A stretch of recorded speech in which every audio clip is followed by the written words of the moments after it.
Hi, my name is Lisa KOLODGE and I will be presenting to you today a project that can be done in the classroom using the book Where the Wild Things Are by Maurice Sendak. Where the Wild Things Are is a great book inspiring inspiration, creativity, and literacy in kids. It is a book about a boy named Max and his adventures escaping the real world. His imagination takes the readers on a fun trip to another world full of crazy-looking creatures where they have a wild rumpus and play around. Then he gets lonely and wants to come back home. The project makes use of his creative adventures. The kids will be able to express their imagination by creating their own wild story.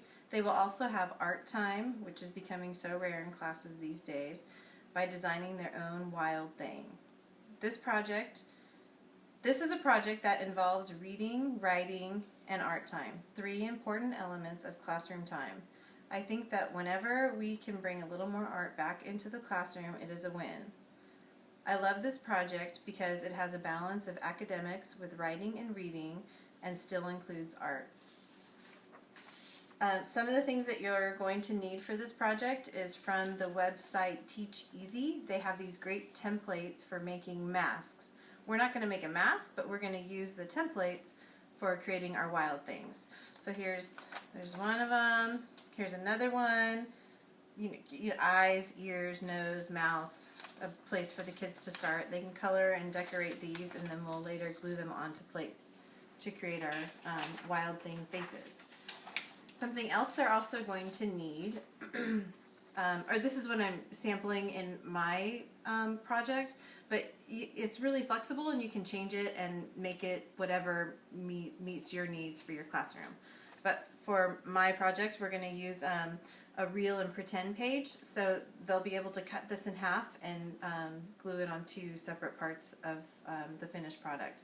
And the kids will be able to write what things were real to them from the book and what things were not real. And then this is a writing page that you can work with the kids in creating their own wild story. Let them focus on their imagination and let them get creative of things that they want to come up to and how they want to make their story. Okay.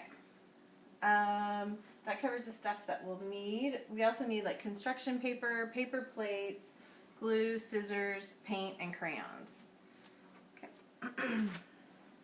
And then this is just what we're going to do in the order that we're going to do it in. So the first thing we're going to do is you're going to take these, the basic little plates, and you're going to have the kids paint them. Bright colors, crazy colors. The wilder the colors, the better actually for this project, because where the wild things are. So they're going to paint these plates, and then they're going to take the template that we use from Teach Easy for all the facial features and stuff. They're going to color that and then cut them out and glue them onto the page and then create their head of their wild thing. Also with the construction paper, the kids will just freestyle cut hands and feet that they'll use in the final project. My suggestion would be for the older kids to let them just create the hands and feet, just freehand, however they want to do it. But I kind of think that if you're doing littler kids, that you may want to create your own template and help them cut it out. It might be a little more challenging. With the 12 by 18 piece of paper, you're going to take this and instruct the kids on how to fold it. Just the outside corners, bring them to meet in the middle, and then fold it flat. This will create the folds for the body of our wild thing, and then those writing pages that we have will glue onto this page. If for the younger kids, if you're doing it with younger kids, you may want to pre-fold this page just to make things a little bit easier. The coordination of folding this can be a little difficult.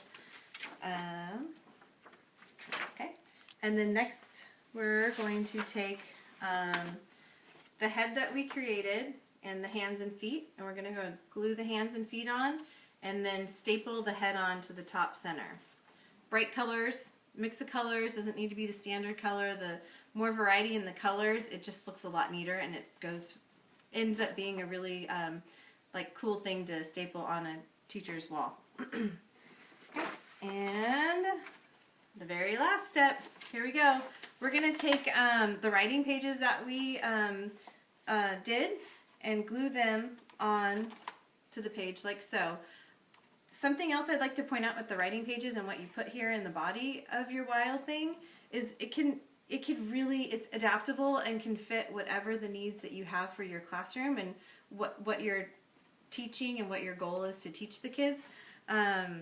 Like for younger kids, the middle part, maybe you're writing a paragraph isn't something that they could really do just yet, so then this could just be a coloring page and they can draw their own wild things in the belly right there.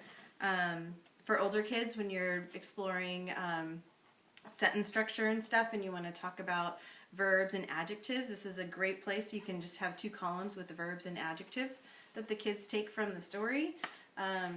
Anyhow, there's a lot of options with this craft, with this project, and I just think it's fantastic how it incorporates so many different things. The kids get to read a great story, and then they can still do artwork and a lot of fun.